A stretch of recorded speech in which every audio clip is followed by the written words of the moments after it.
darles la bienvenida a todos y gracias por su presencia en estas medio difíciles circunstancias y sobre todo agradecer la presencia del autor don Pío Moa, que ya es un veterano de estas aulas. Yo el libro lo tengo aquí y prometo que lo empezaré a leer esta noche, pero dicen que sobre la contienda civil española es el tema donde se han publicado más libros y los que se publicarán. Yo he leído algunos, no todos, ni mucho menos. Y sobre este tema yo tengo dos ideas, no sé, bastante claras, que a ver si me las refrenda don Pío. Yo creo que aquí hubo por el bando nacional tomaron una decisión muy sabia, que fue la unidad de mando.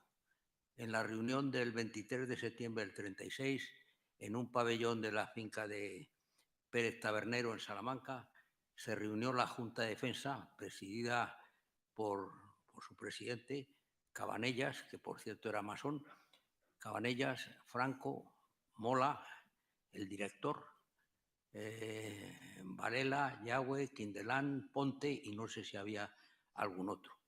En el bando republicano, que a ellos les gustaba que le llamasen los rojos, por eso no es ningún menosprecio, pues ahí ocurría todo lo contrario.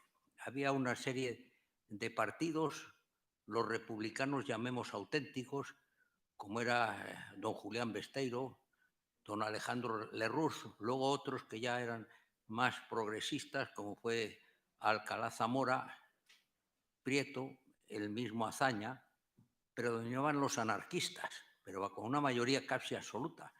Y el Partido Comunista era muy reducido, pero respondiendo a la disciplina férrea comunista, fueron poco a poco ganando terreno, sobre todo porque tenían las llaves de la caja. El Banco de España les envió 512 toneladas de oro a Odesa sin ningún recibo que se sepa. Y entonces eran los que suministraban el material de guerra, tanques, aviones, al ejército republicano. Y fueron cogiendo predominio y al final, pues con el doctor Negrín, pues casi todas las operaciones tenían que contar con el visto bueno. Había para mí el mejor estratega de la guerra fue sin duda el comandante, luego jefe de Estado Mayor, don Vicente Rojo. Bueno, pues por ejemplo, este tenía planeada una operación en el año 38, que era romper el Frente Nacional por Ciudad Real y Extremadura. Y por celos, los rojos, ahí estaba el general Kepler y otros, se lo vetaron. Digamos entre paréntesis que a todos los jefes del Kremlin que estaban aquí al volver a Rusia los fusilaron a la mayoría. Las famosas purgas de Stalin, de 5 mariscales de la Unión Soviética, quedó uno. Vicente Rojo para mí pues fue una figura pues la mejor que tenían los rojos. Es curioso, esto ya entramos en el plan de las anécdotas, que en el Alcázar de Toledo, en el mes de septiembre, muy poco antes de su liberación, los republicanos mandaron una embajada, bueno, mandaron varias, una con el canónigo Camarasa y otra con Vicente Rojo, que había sido profesor de la academia y tenía grandes amigos. Por ejemplo, el capitán alemán era íntimo amigo suyo. Llegó allí, le presentó el plan de rendición al coronel Moscardó. El coronel Moscardó dijo que no, y entonces él le pidió si podía departir con sus compañeros. Moscardó le dijo que no había inconveniente, le vendaron los ojos y fue a hablar con ellos. Y, entre otras, como el que no quería la cosa, llevaba 2 carteras de tabaco picado, que los sitiados no tenían nada de tabaco, con lo que se fumaba, entonces, y las dejó así como el que no quiere la cosa. Y le dijeron: pero hombre, Vicente, ¿por qué no te quedas con nosotros? Que ya sabemos cómo eres. Y les dijo: mira, vosotros sois los mejores y vais a ganar, pero en mi casa de Madrid tengo a 22 refugiados, de ellos 6 monjas, 2 curas, y os podéis imaginar lo que va a pasar si yo me quedo aquí con vosotros. Pero seguid, que ganaréis. Bueno, y luego para mí, 2 defectos y 2 ventajas para el bando nacional. Una era esta, la unidad de mando. Y luego la otra es la carencia en el bando republicano de mandos intermedios. Las célebres milicias eran muy valientes como españoles y daban la cara, pero sobre todo en la lucha de calles, en la lucha de ciudades. En cuanto tenían que maniobrar en el campo, no tenían ni idea. La prueba, la marcha de las 4 columnas desde Badajoz a Talavera y Toledo, que se hizo en muy pocas semanas. En Talavera, por ejemplo, lo rodearon, maniobras de campo, y no tenían nada que hacer. Por cierto, a las milicias las armó Casares Quiroga. Luego ya el ejército rojo se reorganizó de cara a Brunete y era un verdadero ejército. A los pocos mandos republicanos que permanecieron adictos, pues las milicias prácticamente los ninguneaban. Como anécdota, y con esto termino, hace 2 o 3 años leí en el Mundo una entrevista con un almirante ruso, Kolchov, me parece que se llamaba. Este en la guerra mandaba un submarino, no sé si era el C3 o el C4. A las puertas en aguas próximas a Melilla tenían a tiro de torpedo, pero vamos, a tiro hecho al Canarias. Pero amigo, antes de disparar tenían que pedir permiso al comisario político, y el comisario político, no sé por qué, pues dijo que no se le disparase. No sé, no me atrevo a decir cuál es el motivo. Y entonces el almirante dijo: así no se puede ganar una guerra. Y es verdad. Digamos entre paréntesis que la Armada Roja era las 3/4 partes del total, pues tenían una carencia de jefes y oficiales porque habían fusilado, sobre todo en Cartagena, a más de 700. Esto fuera. Luego se han escrito muchos libros. Actualmente, pues lo de Pío Moa, como dicen los castizos, va a misa. Ya entras al grano directamente. Hay un libro que yo me atrevo, lo tengo en casa, no sé dónde lo tengo, pero lo he leído un par de veces, que se llama En la Primera de Navarra, y es para ver esto de los mandos intermedios. En la Primera de Navarra se alistaron en Pamplona, pues en total las milicias navarras, los requetés, fueron unos 40.000. Hubo una batalla muy dura en el frente de Vitoria, en Villarreal. Los batallones de Gudaris sobrepasaban en número con muchísimo a los nacionales.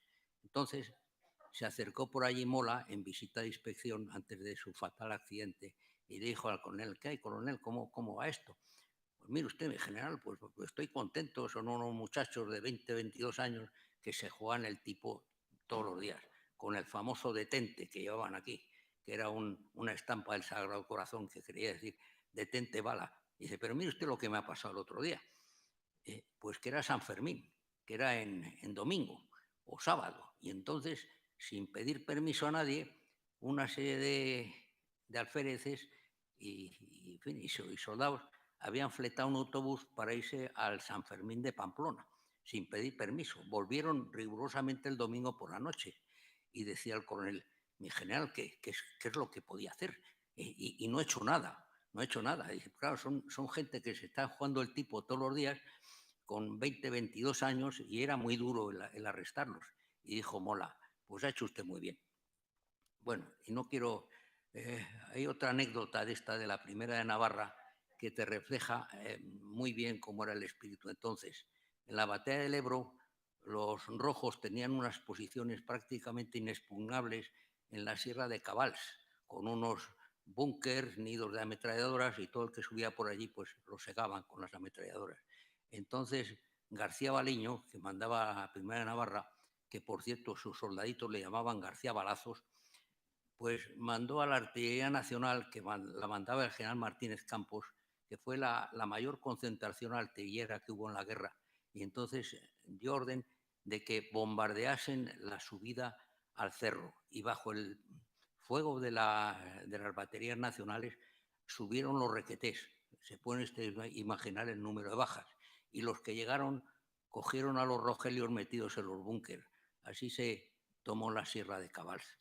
Bueno, y perdonen ustedes estas anécdotas, pero le cedo la palabra al periodista e historiador señor Platón, que nos va a ilustrar y siempre aprenderemos algo. Muchas gracias.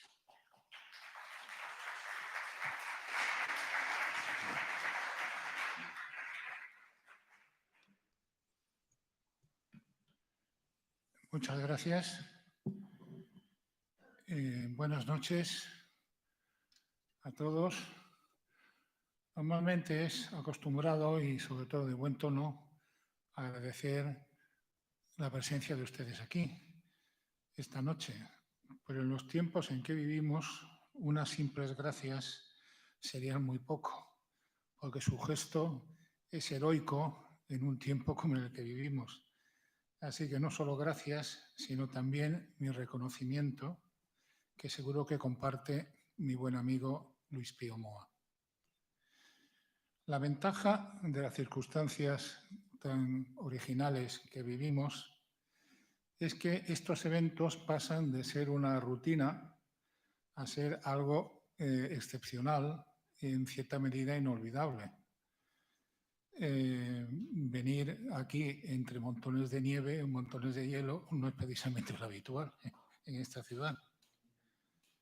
Si hace un año, me parece, nos hubieran dicho que las calles estarían cubiertas por montones de nieve helada, que todo el mundo andaría con mascarillas, que la mayor parte de los hoteles estarían cerrados, que la hostelería debería limitarse a unos horarios o que por las noches habría toque de queda, seguramente lo habríamos achacado a la imaginación de algún autor de relatos de terror. Eso sí, a estas alturas ya estamos preparados para nuevas calamidades. Podrían ser unas inundaciones, como las que nos están repitiendo estos últimos días, quién sabe, un terremoto, un tsunami, una erupción volcánica o hasta quizá una invasión de zombies. Pero que no cunda el pánico, porque como mucho serían 1 o 2 zombies y probablemente amistosos. Otro aliciente es que presentar un libro de Pío Moa requiere un doble mensaje. Por una parte, el normal, es decir, el destinado a quienes, como ustedes o casi todos ustedes, le dan su libro. Pero también el destinado a aquellos que no leerán el libro, pero es muy probable que lo critiquen. Este es un fenómeno que comenzó poco después de que en 1999 Pío publicase Los orígenes de la guerra civil, cuya tesis era que la guerra fue el producto de una serie continuada de violencias previas, la más importante de las cuales fue la rebelión que el sindicato y el Partido Socialistas, apoyados por otras fuerzas de izquierda y separatistas, llevaron a cabo en octubre de 1934 contra el gobierno legal y legítimo de la Segunda República. Yo leí entonces el libro, hace ya algo más de 20 años, al igual que los dos que siguieron en la misma serie. En particular, el titulado Los personajes de la República vistos por ellos mismos, que me parecieron bien documentados y fruto de un trabajo de investigación original. Pero también eran torpedos a la línea de flotación de lo que podríamos considerar el pensamiento progre, basado en una colección de tópicos que habían sembrado un discurso conformista y perezoso en buena parte de autores, creadores de opinión y profesorado universitario. Algunos sugirieron que era una cuestión de ideología, cuando a la hora de escribir la historia lo que cuenta, pienso yo, no es la ideología, es la axiología, es decir, los principios y valores sobre los que se basa el relato. Añadiré que tampoco era perceptible, al menos yo lo veía así, un prejuicio ideológico en quienes criticaban a Pío, o más bien quienes combatían a Pío, casi siempre sin leerle. Su problema no era de ideología, sino de otra cuestión que también empieza por I y termina por A. Se trata de la ignorancia, y sumada a una considerable pereza. Las nuevas tecnologías han facilitado mucho el copia y pega, que se utiliza desde los trabajos de bachillerato a tesis doctorales. Pío ha comentado que casi siempre estaba solo cuando investigaba en la Fundación Pablo Iglesias y otros centros documentales. Puedo dar fe de que lo mismo me ha ocurrido y me ocurre a mí. En numerosas ocasiones he sido el único investigador en archivos como los de Salamanca, Guadalajara y Ávila, que contienen algunos de los mejores documentos y los más extensos documentos sobre la Guerra de España. Yo no digo que todas las facultades de historia respondan a ese modelo. Hay profesores y académicos excelentes que merecen toda nuestra admiración, pero que por desgracia para ellos conviven con una extendida mediocridad. En ese ámbito fue donde se extendió el rechazo acrítico a la meritoria labor histórica de Pío, cuyo fundamento siempre he admirado. En el libro que ahora presentamos aquí, ¿Por qué el Frente Popular perdió la guerra civil?, Pío Moa aborda de frente y por derecho los años que decidieron hasta el día de hoy la historia de España. Porque esta última habría sido muy distinta si los vencidos hubieran sido vencedores y viceversa. ¿Pudo haber ocurrido? Desde luego que sí. En julio de 1936, el gobierno del Frente Popular retuvo el 60% de la población, el 80% de la industria y los principales recursos económicos y financieros, así como casi todo el aparato político y administrativo del Estado. Hasta la embajada alemana en Madrid, en el mes de julio de 1936, comunicó a Berlín su opinión de que los rebeldes serían derrotados. ¿Qué pasó entonces para que, a pesar de toda esa superioridad, el bando que solemos denominar republicano, aunque ya sé que Pío no está de acuerdo con esta definición, pero es una convención, para que ese bando sufriera una total derrota en menos de 3 años? Pío lo atribuye a los errores cometidos por el gobierno del Frente, los sucesivos gobiernos del Frente Popular, que buscaba, en realidad, establecer un nuevo régimen, más o menos como lo que algunos intentan ahora. Para su desgracia, para la desgracia del Frente Popular, en 1936 la izquierda no solo lo fomentó, sino que lo consiguió. En ningún momento defendió el Estado de Derecho de la Segunda República, sino que lo vulneró en su práctica totalidad y desde el primer día, desde que el 19 de julio de 1936 se entregaron las armas y con ellas el poder efectivo a los movimientos revolucionarios.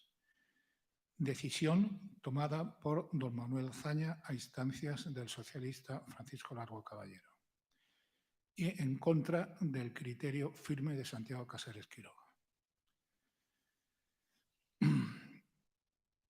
Lo que pasó entonces, en las primeras semanas de la guerra, fue que la organización judicial en la zona gubernamental republicana fue sustituida por los llamados tribunales populares. Los cargos públicos no afectos fueron con frecuencia asesinados. Las instituciones locales y las empresas fueron ocupadas por comités revolucionarios. Los crímenes que llevaron a cabo resultaron en general impunes. El ejército fue refundado con un criterio revolucionario que copiaba el modelo del Ejército Rojo de la Unión Soviética. Lo imitaba y lo seguía con el puño como saludo, con los símbolos que tienen una enorme importancia, con el puño como saludo militar, como supuesto saludo militar, la estrella roja en la guerra y comisarios políticos. En línea con esta misma actuación, la mayor parte de las reservas de oro fueron ilegalmente enviadas a la Unión Soviética, con lo que el gobierno del Frente Popular pasó a depender del comunismo soviético. Pío destaca que el poder se usurpó y fragmentó. También hubo una notable deslealtad entre las instituciones, sobre todo por parte de los separatistas. La producción descendió hasta el punto de que hubo que establecer el racionamiento, cosa que no pasó en la zona nacional. En el nuevo Ejército Popular se estableció una disciplina tan rígida que mermó la capacidad de iniciativa. La sobremortalidad alcanzó un 56%, mientras que fue mucho más baja en la zona nacional. En enero de 1937, es decir, apenas 6 meses después del comienzo de la guerra, la peseta republicana ya solo valía el 70% de lo que valía un año antes en el mercado internacional. Los sucesivos gobiernos de Largo Caballero y Negrín dedicaron, eso sí, grandes esfuerzos a la propaganda, pero esta propaganda carecía de realismo y por tanto no tuvo utilidad. Podría añadirse que en cuestiones básicas, como el respeto a la propiedad y la libertad de iniciativa, así como la organización económica y la continuidad simbólica de las Fuerzas Armadas y de seguridad, el Estado de Derecho fue mejor preservado en el bando nacional que en el teóricamente gubernamental, lo que no dejaba de tener su miga. También destaca Pío que el general Franco actuó con mayor flexibilidad, apoyado en una superior calidad de las tropas y la unidad de las fuerzas políticas bajo su mando. En el campo republicano, por el contrario, hubo enfrentamientos mortales entre distintas fuerzas, así como el secuestro y asesinato de un dirigente como Andreu Nin, del Partido Obrero de Unificación Marxista. Y hubo hasta juicios políticos contra disidentes, unos juicios que imitaban los que por entonces se celebraban en Moscú. Pío aborda también la cuestión básica de la legitimidad.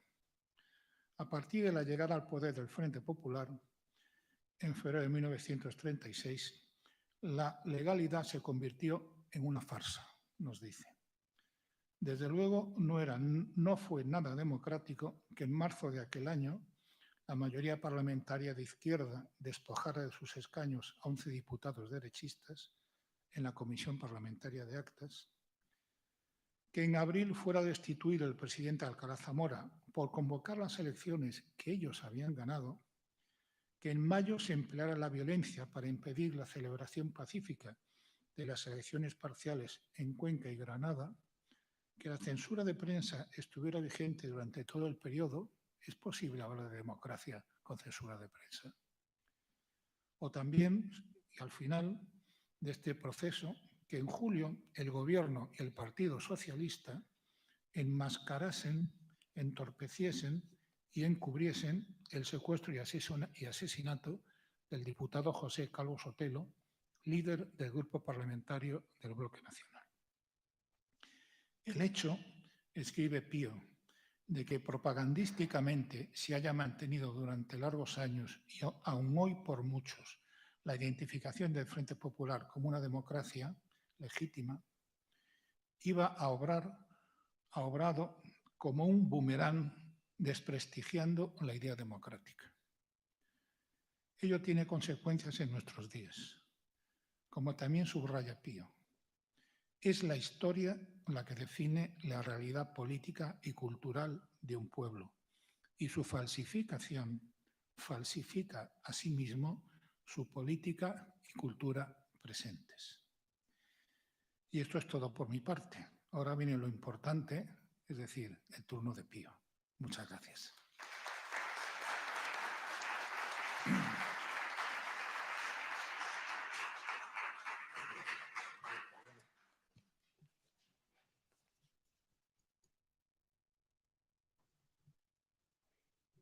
¿Se oye? Sí, parece que sí. Bueno, muchas gracias a ustedes por su presencia, para que vamos a abundar en lo que ya se ha dicho. Gracias al Casino por esta invitación y gracias a mi amigo Miguel Platón por sus amables referencias. La cuestión de qué fue el Frente Popular debería ser hoy un asunto, digamos, académico, de interés para la población en general, pero básicamente académico, y sin embargo no es así.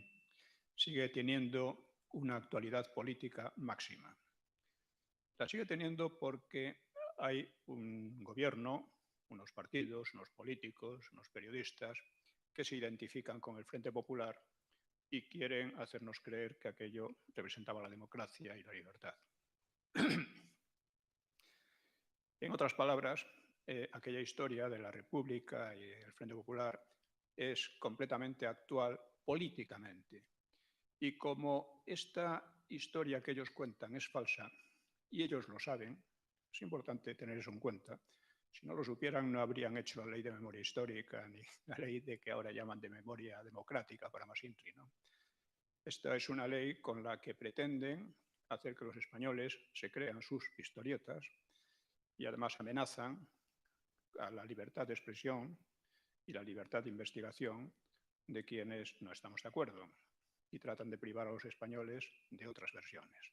Es decir, se trata de una ley totalitaria de tipo soviético y que corresponde además con la ideología de los que se identifican con el Frente Popular. Es decir, están atacando la libertad de todos, están atacando las bases de la democracia, eso aparte de falsificar la historia. Yo no niego que ellos tengan derecho a contar sus historias, por supuesto, tienen pleno derecho. El problema es que ellos quieren quitarnos el derecho a los demás. Es decir, tratar de una evolución de España hacia una nueva dictadura que se inspira precisamente en el Frente Popular. El Frente Popular, digamos que vino formándose, ante todo, basta con señalar en qué consistía el Frente Popular para entender qué fue la guerra y por qué fue la guerra. El Frente Popular fue una alianza, básicamente, de totalitarios, golpistas y separatistas. Totalitarios eran, por supuesto, el Partido Socialista, más todavía que el comunista. Era el comunista también, claro, y que eran los dos partidos fundamentales de aquel frente. En un principio, el Partido Comunista era pequeño, pero gracias a su acertada política, acertada desde su punto de vista, se convirtió en el partido fundamental. No solo por el oro de Moscú.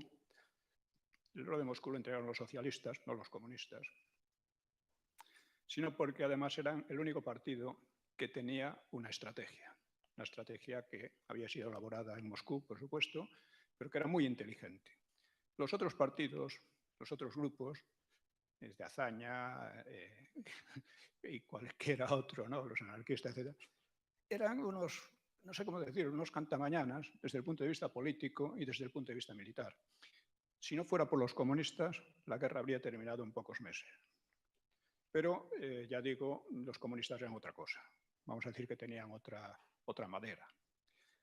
Y por eso, a pesar de todos sus defectos, el Frente Popular pudo resistir durante casi 3 años y en ocasiones estar cerca de infligir derrotas muy duras a los nacionales, sobre todo cuando llegaron a Madrid. No fue así por estas razones. El Partido Comunista fue el primero que vio que el sistema de milicias no funcionaba ni podía funcionar. O sea, las milicias eran un desastre. Servían muy bien para el terror y la represión en las ciudades, pero en la lucha abierta daban la espalda enseguida, ¿no? Y eso los comunistas lo vieron enseguida. Vieron que era necesario una organización seria, un ejército serio, un ejército regular.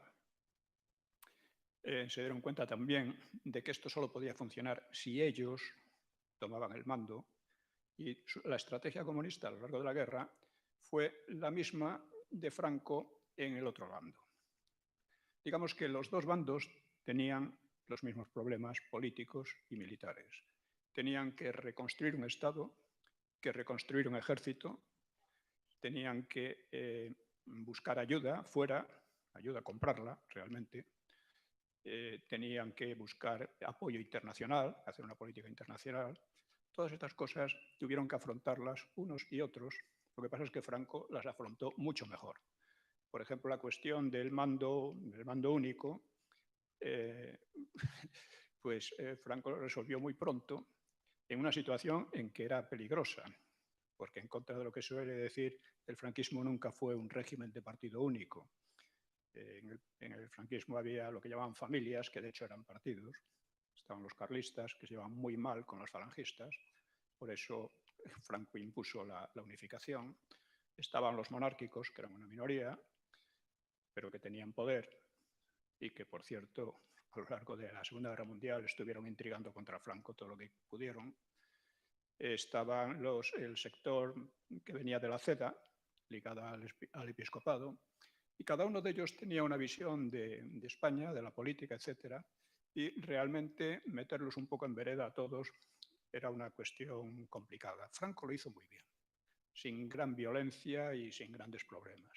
En cambio, en el otro bando, en el Frente Popular, la cuestión es que cada uno efectivamente tenía su punto de vista.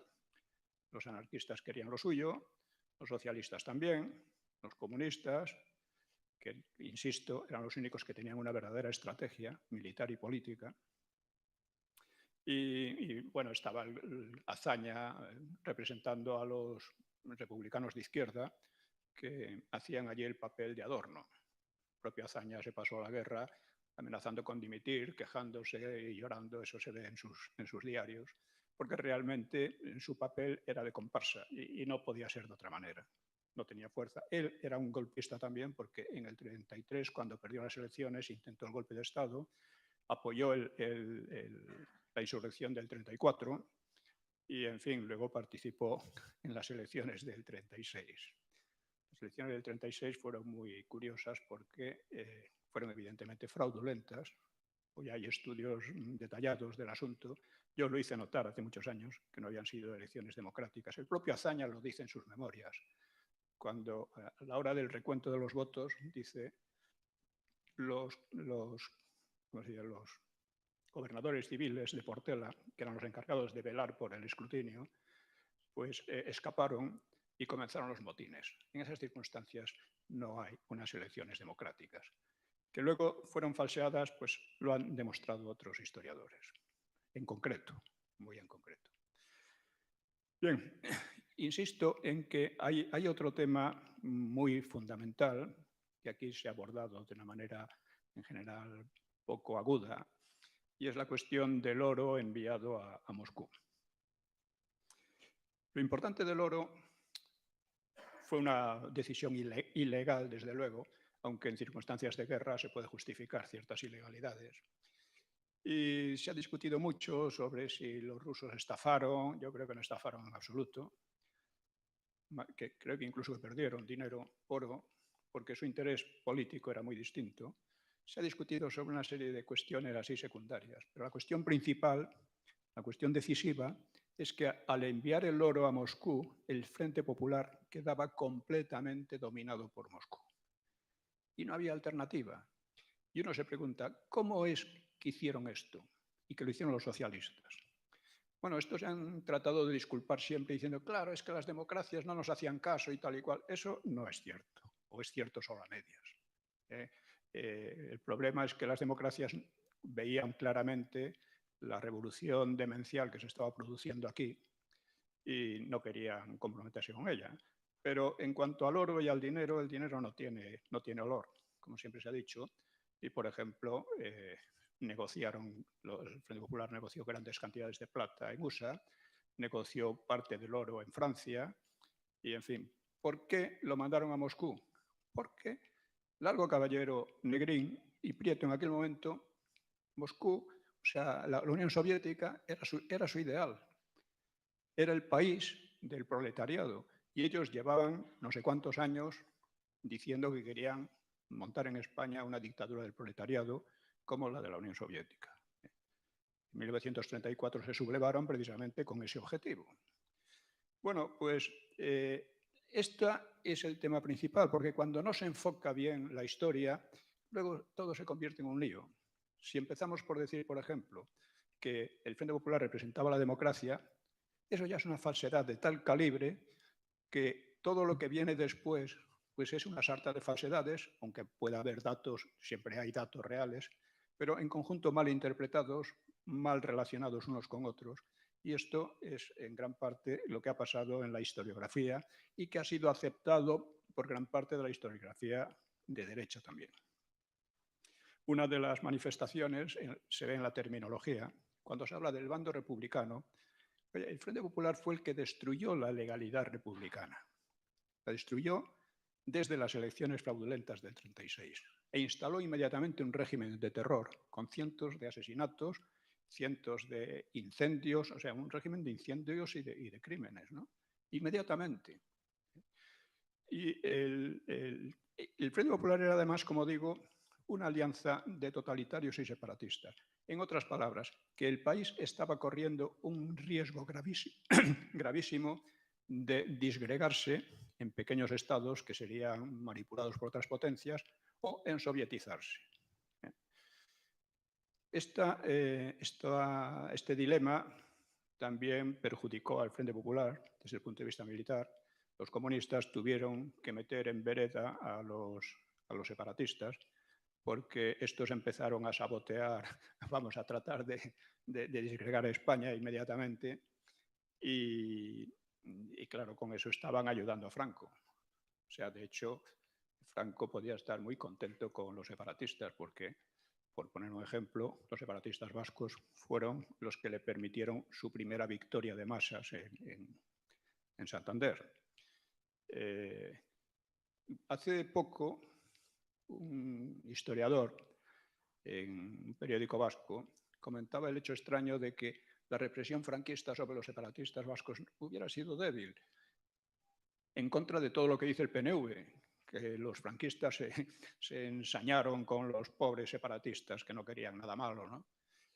¿Por qué en realidad no fue así? No fue así porque Franco le debía muchos favores a los separatistas, empezando por la toma de Bilbao, de la industria pesada de Bilbao, incólume, cuando los socialistas querían destruirla. Y luego la victoria aquella de masas posterior, ¿no? En cuanto a los separatistas catalanes, pues 3/4 de lo mismo. Es más, cuando los nacionales tomaron Cataluña, gran parte de aquellos separatistas se pasaron a ellos, ¿no? Las autoridades, etcétera, se pasaron a ellos tranquilamente, a los nacionales. Por consiguiente, no había mucha... El problema de la represión era sobre todo los crímenes que está investigando mi amigo Miguel Platón. Creo que va a sacar un libro que va a ser definitivo sobre este asunto. Pues eran crímenes crímenes verdaderamente espeluznantes, muchos de ellos, que fueron castigados después de la guerra. ¿Por qué fueron castigados? Pues porque los jefes del Frente Popular se preocuparon de marcharse del país, dejando completamente abandonados a sus criminales, a sus chequistas. Los dejaron abandonados mientras que ellos se iban con grandes tesoros que habían robado a todo el país, ¿no? Hay montones de temas y cosas muy interesantes que hay que reenfocar, porque los enfoques habituales, incluso de la derecha, son, en mi opinión, bastante romos, porque aceptan en buena medida, ya digo, empezando por la terminología. El Frente Popular era un nuevo régimen que no llegó a consolidarse. Si se llega a consolidar, sería un régimen de tipo democracia popular al estilo de las del este de Europa, que es lo que querían los comunistas y lo que estuvieron cerca de conseguir. No llegaron a conseguirlo porque, en definitiva, aquello dependía de que fueran ganando la guerra y como cada vez la iban perdiendo, pues sus socios y amigos terminaron por sublevarse. Pero, ya digo, sin esa estrategia comunista no hubieran llegado a nada. Los comunistas fueron además los que empezaron a darse cuenta de que aquellas colectivizaciones demenciales de los anarquistas y los socialistas que estaban impidiéndoles la victoria directamente. Les estaban enajenando la voluntad y la colaboración de millones de personas, pequeños campesinos, pequeños negociantes, etcétera, y que con eso se iban a hundir. Esto se lo decía muy, muy claramente Stalin, ¿no? Dándoles consejos. Eso entre otras cosas. Si pudiéramos, los temas, como digo, son muy variados, muy amplios y casi no terminaríamos. En el libro yo he procurado explicar no solo el desarrollo de la acción política y militar, sino las ideologías que estaban en pugna. Esto es muy importante porque a menudo los libros de historia pasan por alto estas ideologías. Se refieren a ellas. Los anarquistas hacían eso. Bueno, pero ¿qué querían y quiénes eran los anarquistas? O los socialistas, etcétera. ¿Qué era el marxismo que defendían tantos de ellos? ¿Qué era lo que pensaba Azaña en relación con España? Azaña, por ejemplo, tenía su propia ideología, que era la ideología de la Tercera República Francesa, en definitiva. Su idea era hacer de España un país al estilo de Francia, de la Tercera República, que estaba en crisis ya entonces, y que no se daba cuenta del país en que vivía. Creía poder hacer eso en combinación con los socialistas, que él, lo que llamaba la inteligencia republicana, los dirigiría, y al final fue al revés. Aquellos no estaban dispuestos a dejarse dirigir, ni mucho menos. Ya digo, todo esto fue un galimatías tremendo, y si no hubiera sido por los comunistas, los nazis, Franco habría vencido en 5 o 6 meses, indiscutiblemente. Bueno, otro aspecto que me interesa tocar en el libro es un poco la personalidad, por lo menos a grandes rasgos, la personalidad de los dirigentes, incluidas las damas rojas, la Pasionaria, Federica Montseny y ¿cómo se llamaba la otra? Eso es. Bueno, pues estas tres las he tratado un poco, porque, por ejemplo, Preston hace un panegírico, tiene un libro sobre ellas y hace un panegírico enorme, ¿no? Claro, feministas y tal. Bueno, excepto la Federica Montseny, las otras dos eran las verdaderas arpías, pero brutales, brutales, dispuestas al asesinato masivo con toda naturalidad, ¿no? Federica Montseny era más humana, bastante más humana, más simpática en ese sentido. Pero digamos que, aparte de eso, pues cada uno de ellos, o sea, Largo Caballero, Negrín, etc. Y creo que por eso el libro, aunque es un resumen, pero creo que es un resumen que reenfoca casi todos los temas, que por supuesto se pueden desarrollar indefinidamente, ¿no? Los temas históricos nunca se acaban, nunca se agotan. Pero es fundamental, ya digo, el enfoque. Repitiendo lo esencial, el Frente Popular destruyó la República, creó un nuevo régimen que no se consolidó porque sus fuerzas eran demasiado heteróclitas, ¿no? Demasiado, además, contrarias unas a otras. Lo único que les unía era el miedo y el odio a los nacionales. Fuera de eso, se peleaban entre ellos. Ejercieron el terror unos con otros, no solo contra los que llamaban los fascistas. Y bueno, tuvieron buenas oportunidades de ganar al principio y luego en la batalla de Madrid y en algún otro momento, pero no pudieron porque Franco, la verdad es que es el militar más destacado y político más destacado que ha tenido España en siglos. O sea, yo también pienso que si los nacionales no hubieran tenido a Franco, no, es decir, la capacidad de dirección es fundamental en una guerra y en general en la política, ¿no? Cuando el jefe es mediocre, pues las cosas no van bien, aunque tenga de su lado buenas facilidades, buenas capacidades materiales, ¿no? Decía, hay unos versos estúpidos, pero muy conocidos, aquello que vinieron los sarracenos y nos volvieron a palos, porque Dios protege a los malos cuando son más que los buenos. Es una estupidez total. Montones de veces los menos han ganado a los más. Cuando vinieron los sarracenos eran muchos menos.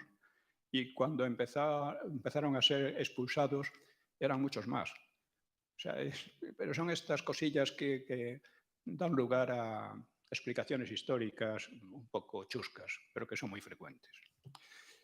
En fin, yo creo que lo que podemos hacer es pasar a un debate, porque así se podrá aclarar algunas cuestiones que yo he tocado así un poco por encima, ¿no? Y sin demasiado orden. Si os parece, pues pasamos a eso.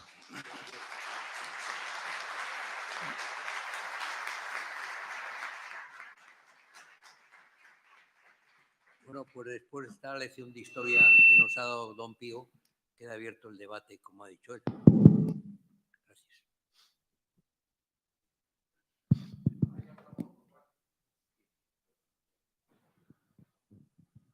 Yo he gritado con mi potente voz Margarita Nelken, que estoy estudiando ese personaje, señor Moa. De entrada, felicitar a Actas por la valentía de esta obra y a usted, porque con todos los enemigos que tiene, casi es el más valiente de España. Yo he encontrado con Margarita Nelken, me hicieron una entrevista para El Mundo el 16 de julio, que era la amante nada más y nada menos que de Manuel Iglesias Ramírez, el abuelo de Pablo Iglesias.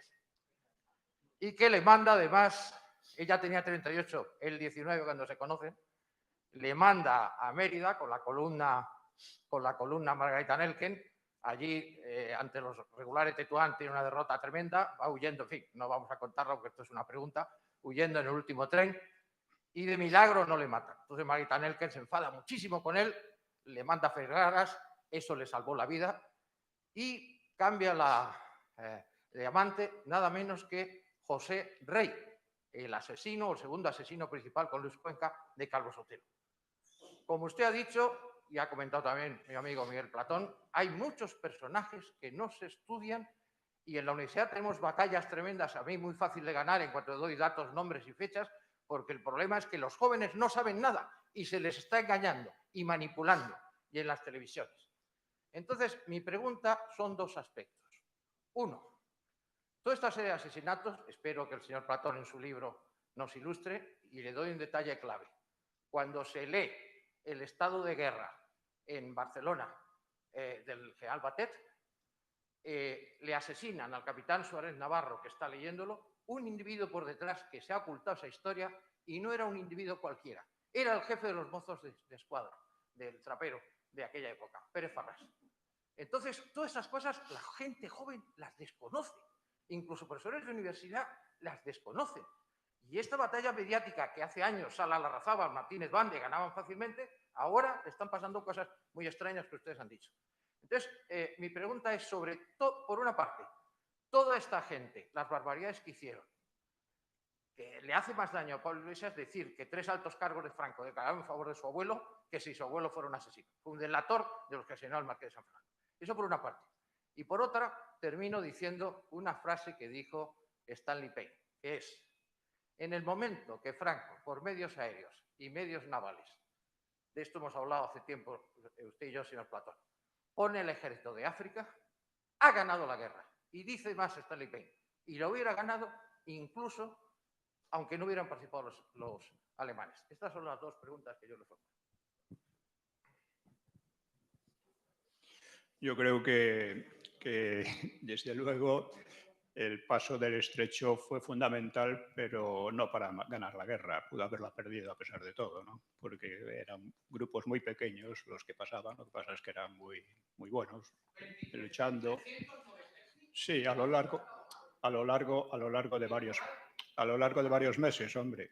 Y la cuestión es que o sea, estos primeros pasos, que eran de unos centenares, algún poco millar de hombres al principio, sin embargo consiguieron dos cosas fundamentales, que era mantener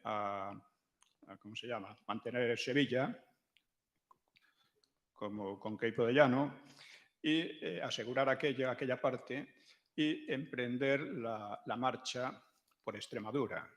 Cuando llegan los aviones alemanes, o cuando entran en acción los alemanes e italianos, estos dos objetivos estratégicos estaban conseguidos. Pero desde luego la lucha no estaba... Es que a menudo se da una idea, se empieza a decir, ¿por qué perdieron la guerra? Y dicen, por esto, por lo otro, por lo más allá, hay 40. Parece ser que todo lo hacía mal el Frente Popular y sin embargo resistieron 3 años. Oiga, no lo hicieron tan mal. No lo hicieron tan mal. Y además, cuando se dan tantas explicaciones de por esto, lo otro y de más allá, uno, claro, recuerda el chiste aquel del obispo que llega a un pueblo y le dice al párroco, oiga, ¿cómo es que no ha hecho tocar las campanas cuando yo venía, sabiendo que yo venía? Dice, por 6 razones. Primera, no tenemos campanas porque se han roto. Vale, no me cuente más. ¿Eso es suficiente? Bueno, pues cuando hay que explicar estas cosas hay que ir a eso, a lo esencial, porque no todo es esencial. Y desde luego, ya le digo, a Franco le costó casi 3 años ganar la guerra, con muchas dificultades. Es más, hay un problema y es que la Unión Soviética, después de que estuviera agotado el oro, mandó a España la mayor remesa de armas de toda la guerra. Armas muy modernas, muchas de ellas superiores a las alemanas o a las italianas, ¿no? Sobre todo aviones, tanques y tal. Esto ocurrió durante la ofensiva sobre Cataluña. La ofensiva sobre Cataluña fue tan rápida que impidió a los rojos utilizar aquellas armas. Si la ofensiva llega a ser más lenta, a avanzar más lentamente, y las armas llegan en plenitud, pues la guerra podía haberse prolongado unos cuantos meses más y quizá enlazado con la guerra mundial que ya se estaba preparando. Y entonces la situación había variado por completo. No sabemos cómo, pero por completo. Y Franco además tenía otra cosa que dice Preston y tal, que él alargaba la guerra deliberadamente. Eso lo dijo a un embajador italiano. Lo dijo un poco haciendo de necesidad virtud y justificándose.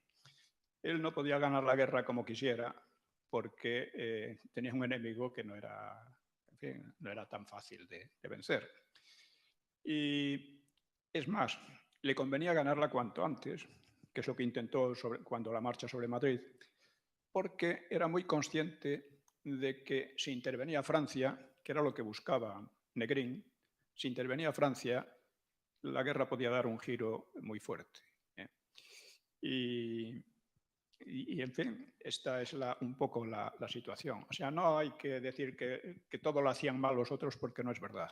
Hacían mal muchas cosas, pero, insisto, el tema del libro en buena medida es cómo los comunistas consiguieron articular aquel desorden y aquel desmadre de los otros. Por supuesto, el resultado de un éxito comunista habría sido un país comunista, claro, porque, insisto, era la sovietización o la disgregación. Y contra esto es contra lo que se levantaron los nacionales, contra lo que se levantó Franco. Franco tardó mucho en alzarse. Fue el que más tardó, porque era muy respetuoso con la legalidad. Y hasta el último momento esperó que el gobierno pues, reaccionase ante aquel desorden criminal que había, ante aquel terror que había en la sociedad. Ahora bien, cuando llega lo de Calvo Sotelo, aquello ya es la gota que colma el vaso. Moralmente él no podía seguir sirviendo a un gobierno que hacía tales cosas. Y se sublevó, partiendo, él lo dice también en una anécdota cuando los monárquicos, bueno, parte de ellos, generales monárquicos y tal, hacia 1944, le exigían que se retirase y que dejase paso a don Juan, pues él decía, eso no va a pasar. Eso no va a pasar porque no estoy dispuesto a que los frutos de la victoria sean arrebatados casi a las órdenes de Inglaterra. Y si nosotros en el 36 nos sublevamos cuando teníamos todo en contra, y enumera algunos aspectos, cuando teníamos todo en contra, no nos vamos a chantar ahora, porque los ingleses presionen a los monárquicos para que me echen. En definitiva, era lo que estaba en juego. Franco tenía las ideas muy claras en ese sentido. Buenas tardes. Soy doctor en Historia por la Universidad Complutense y he visto que el libro se llama ¿Por qué perdimos la guerra? Desde el punto de vista de la guerra y aquí ¿por qué perdimos? Se han dado muchos factores. Se ha hablado de la unidad de mando, se ha hablado de mejores estrategias, se ha hablado de ideologías, se ha hablado de desunión, se ha hablado de armamento, se ha hablado de dinero, pero entiendo que la guerra tiene además otros valores, otros principios, como es la voluntad de vencer, el principio del arte de la guerra, y como es la moral del combatiente que multiplica las capacidades de combate. Entonces, yo quería saber si en tu libro has tocado la parte que va mucho más allá de lo que es la ideología, de lo que es la ideología política. La voluntad de vencer tiene mucho más que ver con el espíritu, al igual que la moral, y con los principios. Pero muchas veces los tiempos tienen también mucho que ver con la capacidad de mantener esos espíritus, esa voluntad de vencer y esos principios. Quería saber si habías tocado en el libro algo relacionado con los valores morales, éticos y profundos que tienen mucho que ver con las victorias en este tipo de guerras. Bueno, los dos bandos tenían una gran voluntad de vencer. Otra cosa es que el ejército que construyó Franco, que reorganizó Franco, pues era mejor que el de sus enemigos. Los soldados tenían una moral de victoria superior a la de sus enemigos, indudablemente. Lo demostraron muchas veces, como he señalado. Todas las acciones heroicas, digo heroicas aquellas que se realizan en una gran inferioridad material, todas ellas corresponden al Ejército Nacional. O sea, dentro del Frente Popular no hay nada equiparable al Alcázar de Toledo o al cuartel de Simancas o así una serie, la Resistencia de Huesca y otra serie de ellos, ¿no? Belchite, eso no existe en el Frente Popular, o Santa María de la Cabeza. Y eso también tiene una importancia moral, como dice usted, que muy grande, ¿no? Aunque no siempre es la decisiva. Muchas veces la superioridad material se impone por mucha voluntad de vencer o por mucho heroísmo que despliegues. Ahora, aquí no ocurrió. O sea, Franco supo ser flexible, llevar las cosas, atacar siempre donde le parecía más conveniente. Fracasó en Madrid, mantuvo la iniciativa, fue al norte, allí pudo vencer, insisto en que en buena medida gracias al PNV, que además le pasaba información. Luego, después de ahí, pues él pensó volver sobre Madrid. Bueno, en la batalla de Brunete la aprovechó en un momento dado para tratar de volver a tomar Madrid, vio que era imposible, en fin, volvió al norte, consiguió liquidar aquella zona. Luego, en fin, eso lo he explicado más o menos. Y lo que quiero decir es que, en contra de lo que dicen Preston y compañía, la política militar de Franco, la dirección militar, fue enormemente sabia, enormemente flexible, supo cambiar de objetivo según venían las cosas. Y al final, que esto es muy importante, según Preston, él lo que quería era batallas de desgaste con muchísimos muertos, matanzas y tal. Es todo lo contrario. O sea, cuando toma Cataluña, que fue tan importante al final, cuando toma Cataluña, pues se da cuenta de que en el resto del Frente Popular, que era todavía un tercio de la península, vamos, de España, pues que había un proceso de descomposición. Entonces, es el momento en que tiene una superioridad militar aplastante y, si fuera como Preston dice, la habría aplicado para aplastar definitivamente a sus enemigos. Pues no, estuvo esperando, dejó que la descomposición aumentase, no prometió nada que no fuera a cumplir y, a continuación, ocupó toda aquella zona sin disparar un tiro, que era una zona que tenía puertos importantes, que tenía una flota militar importante y que tenía otras muchas cosas. Bueno, podía haber resistido. O sea, los nacionales en condiciones muy inferiores habían resistido también. Bueno, pero aquí se dio cuenta de que aquello se estaba acabando. Y sin disparar un tiro ni causar bajas, pues ocupó casi un tercio de España. Esto revela una capacidad estratégica y una flexibilidad militar enorme. Yo insisto en que, contra lo que dicen todos estos botarates, de que Franco era un idiota, oye, si era un idiota, ¿cómo serían los otros, no? Pero es que, si vamos a la Segunda Guerra Mundial, no hubo ningún general en ella que ganase prácticamente todas las batallas, porque Madrid fracasó, pero no la perdió, y que además ganase la guerra, porque hay generales que ganan muchas batallas y pierden la guerra. Pues eso no ocurrió en la Segunda Guerra Mundial, con todos los grandes generales alemanes, rusos, ingleses o norteamericanos, ¿no? Ninguno de ellos se puede comparar. Claro que la escala es diferente, pero dentro de esa diferencia de escala, vamos, Franco era casi un genio, ¿no? Es más, recuerdo también cuando le planteaban hacia el final de la Segunda Guerra Mundial que dimitiese y se marchase, pues que él decía, hombre, en España los nuestros nunca se rindieron. En cambio, estamos viendo en la Segunda Guerra Mundial cómo en todos los bandos hay rendiciones de cientos de miles de soldados. Eso no pasó nunca en España. Bueno, pues así es la cosa.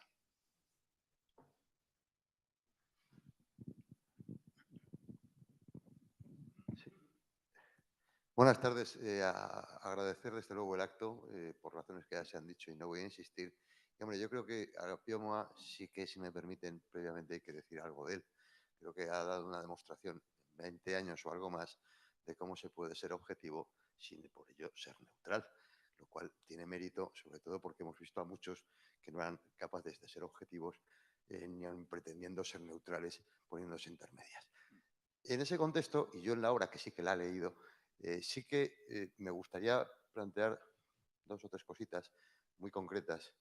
Uno, frente a otros textos, yo creo que está menos analizado, a lo mejor porque considera que estaba suficientemente analizado en otros textos, el autor, el tema de la persecución religiosa, el que la responsabilidad, no de anarquistas ni de socialistas, teniéndola muy alta, creo que corresponde. Sí, es que ¿me va a entender? Sí. No, no, de acuerdo, de acuerdo. Era únicamente por claridad en el que yo creo que la responsabilidad realmente recae muy de lleno y principalmente en los republicanos de izquierda. Pensemos que, y estaban al tanto todos, vamos, y hasta se hizo una gran película de algunas de las cosas que habían pasado en la época, y una que llevó muchos Oscars y una gran novela, El poder y la gloria. Recordemos que la guerra cristera acababa de ser. Francia llevaba mucho tiempo haciendo política anticlerical muy fuerte, ¿no? En el libro no lo toca tanto. No.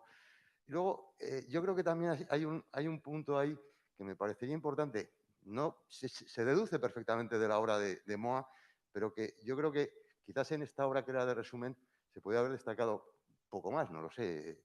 Tampoco es que quiera yo sentar cátedra, yo lo he echado un poco de menos. Como lo que hay en España es un proceso revolucionario muy serio.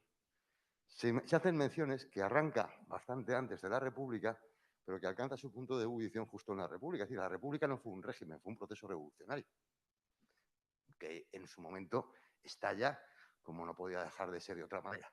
Y una tercera cuestión, y con esto termino, que yo creo que es importante, porque aunque algo y precisamente de lo que estábamos hablando en esa línea va, creo que no está suficientemente estudiado el cómo toda una serie de personajes, o personajillos, no son todos muy importantes, que fueron héroes de la República en 1930-31, resulta que en el año 1936 eran unos fascistas terribles.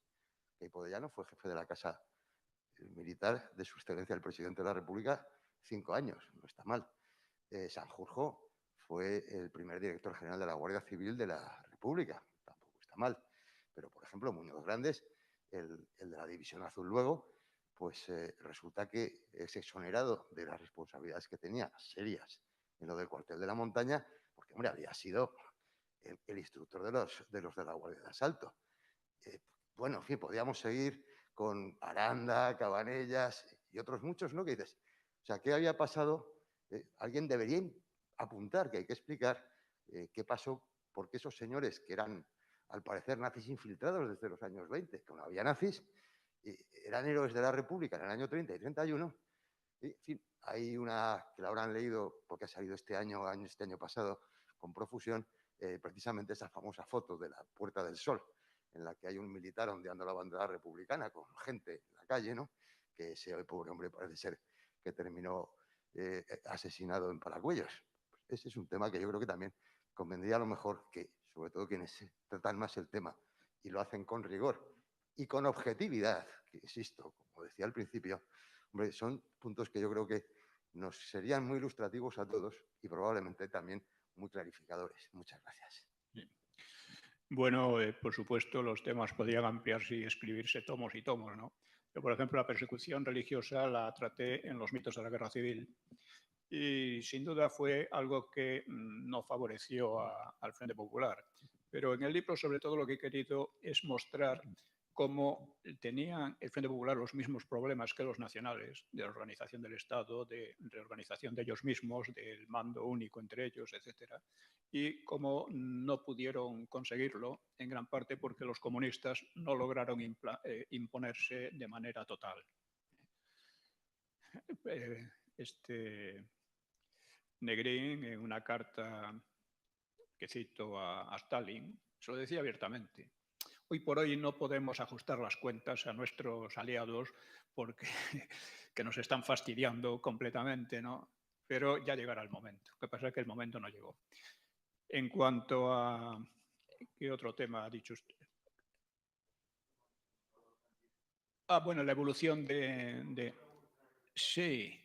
Bueno, la República se planteó, curiosamente, quien la trajo fue un exmonárquico, exministro monárquico y otro exmonárquico que había hecho toda la carrera en la monarquía, y que fueron ellos los que organizaron el Pacto de San Sebastián, en el cual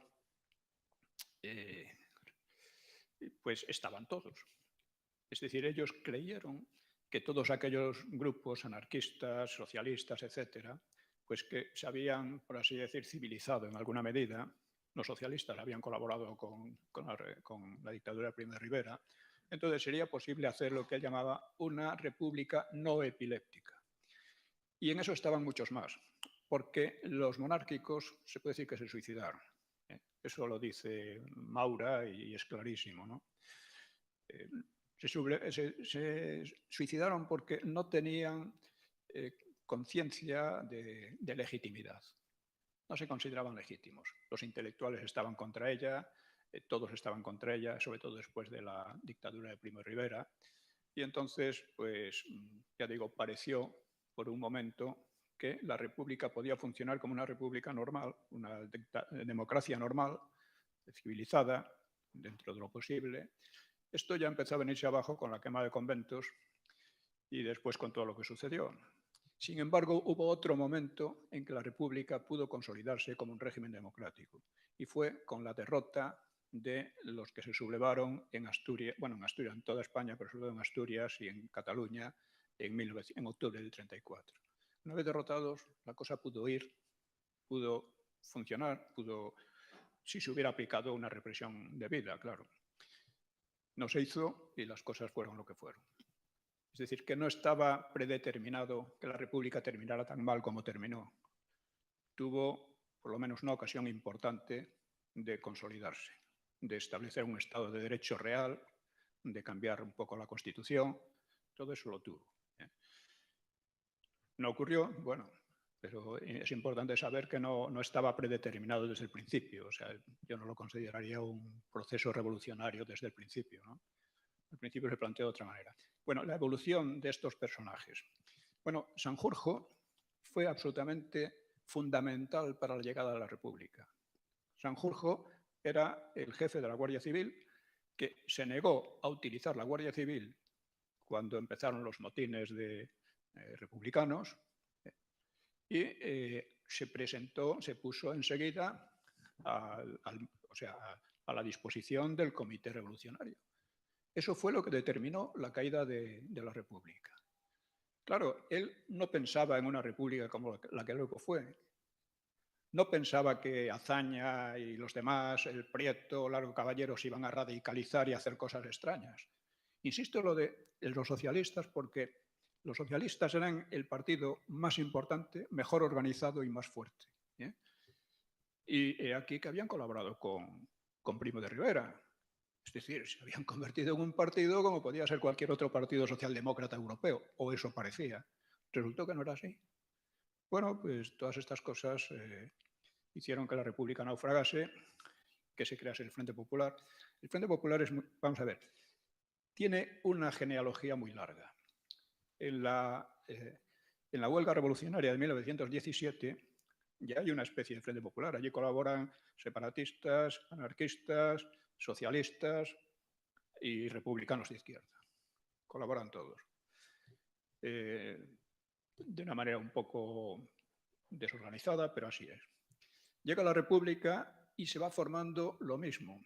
Es decir, hay un Frente Popular no hecho porque los republicanos de izquierda, socialistas y comunistas, que eran poco importantes en aquel momento, sobre todo estos dos anteriores, pues están unidos, están juntos.